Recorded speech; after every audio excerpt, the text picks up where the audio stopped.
چاہا کسی چیز کو تو اس چیز سے کہا اے چیز ہو جا تو وہ چیز ہو گئی. سبحان اللہ.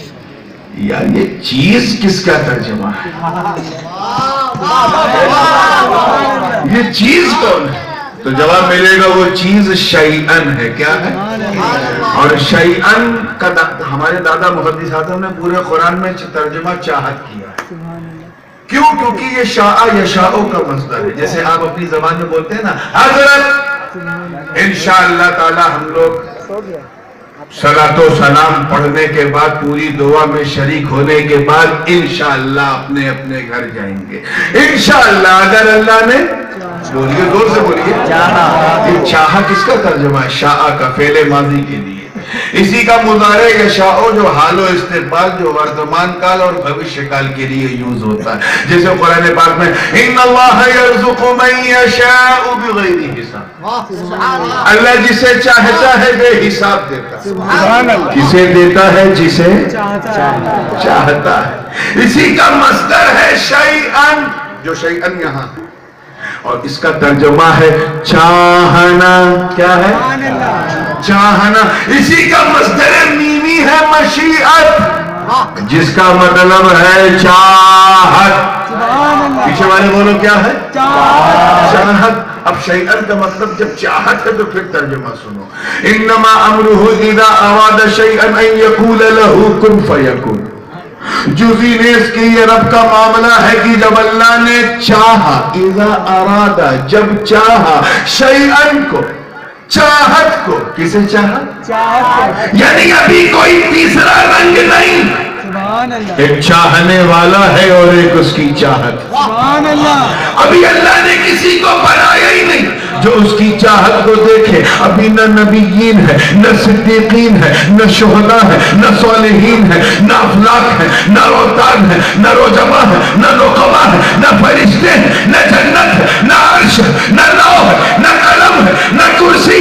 صرف ایک چاہنے والا اور ایک اس کی چاہت. پھر اب سمجھنا، ایک چاہنے والا اور ایک اس کی چاہت. گویا کسی کو نہ بنا کر پروردگار یہ فرمانو کی ہے میری چاہت، میں نے کسی کو بنایا ہی نہیں، بس تو ہے اور میں ہوں. تو مجھے دیکھ، میں تجھے دیکھوں، یہی تو محبت ہے. تم مجھے دیکھو، میں تمہیں دیکھوں، یہی تو پیار ہے. تم مجھے دیکھو، میں تمہیں دیکھوں، یہی تو الفت ہے. تم مجھے دیکھو، میں تمہیں دیکھوں، یہی تو تعلق ہے. اے میری چاہت، تم بن کے دیکھو، میں بنا کے دیکھو. تم سنور کے دیکھو، میں سنور کے دیکھو.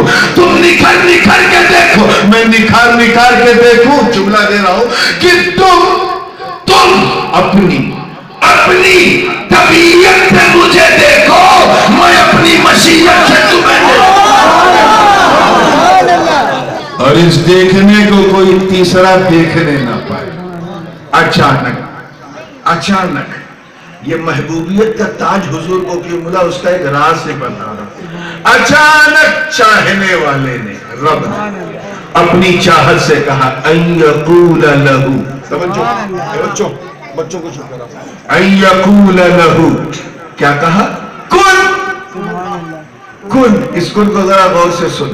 کن ہو جا. کیا کہا؟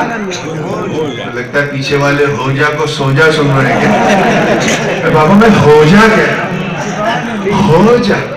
ارے تیرا ہونا بڑا ضروری. اگر تو ہوئی نہیں تو مجھے مالک کون کہے گا؟ تو ہوئی نہیں تو مجھے خالق کون کہے گا؟ تو ہوئی نہیں تو مجھے رازق کون کہے گا؟ اے میری چاہت ہو جا تاکہ لوگ مجھے احد کہیں. ہو جا تاکہ لوگ مجھے صمد کہیں. ہو جا تاکہ لوگ مجھے لم یلد کہیں. ہو جا تاکہ لوگ مجھے ولم یولد کہیں. ہو جا تاکہ لوگ مجھے ولم یکن لہ کفوا احد کہیں. ہو جا اور ہو کر، توجہ چاہوں گا، ہو کر میری پہچان کرا دے. ارے تو میری پہچان کرا دے، کائنات میں تیری پہچان. ایک چیز ذہن میں رکھیے گا کہ اردو زبان میں بھی فعل امر کے لیے، جیسے عربی میں اردو زبان میں فعل امر کے لیے صیغے بھی بہت ہیں، لہجے بھی بہت ہیں، اور لہجے ایسے ہیں جو مقتضائے حال کے حساب سے سمجھ میں آتا ہے کہ حکم دینے والا کس موڈ میں ہے۔ جیسے استاد اگر غصے میں ہے اور اپنے چیلے سے کہے ہو جا تو آنکھ نکال کے کہے گا ہو جا، ہوتا ہے کہ نہیں؟ یہ بھی ایک ہے، ہوتا ہے کہ نہیں، دھمکی کے انداز میں۔ ماں اگر اپنے بیٹے سے کہے ہو جا تو اس میں یہ دیکھا جائے گا ماں کا موڈ کیسا ہے۔ اگر اچھا ہے تو پیار سے کہے گی بیٹا اب ہو جا، اب ہو جا۔ لیکن اگر محب اپنے محبوب سے کہے، لور اپنے بی لوڈ سے کہے، پریمی اپنے پریمی سے کہے تو انداز کیا ہوگا، اس کن کا لہجہ کیا ہوگا؟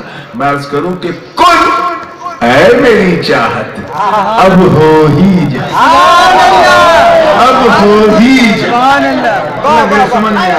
اے میری چاہت اب ہو ہی جا، ارے ہو کے میری پہچان تو کرا، میں تیرے چہرے کو وہ شمس کی تعبیر عطا کر دوں گا، تیری زلفوں کو وہ لیل کی توقیر بخش دوں گا، تیری آنکھوں کو مازال البصر کی تنویر عطا کر دوں گا، میں تیرے سینے کو علم نشرح کی تفسیر بنا دوں گا، اب ہو ہی جا، میں تیرے ہاتھ کو وما رمیت اذ رمیت اور تیرے قدموں کو لا اقسم بہذا البلد اور تیرے دل کو یاسین اور وجود کو طٰہٰ سے ایسا معین کر دوں گا، میں تمہیں اتنا لاجواب، اتنا بے مثال، اتنا سندر، بلکہ اتی سندر، ایکسٹراڈینری، فینومینل، اوسم، لاجواب، اتنا خوبصورت بنا دوں گا کہ دنیا تجھے دیکھے گی تو کہے گی واہ، جب چاہت کا یہ حال ہے تو چاہنے والے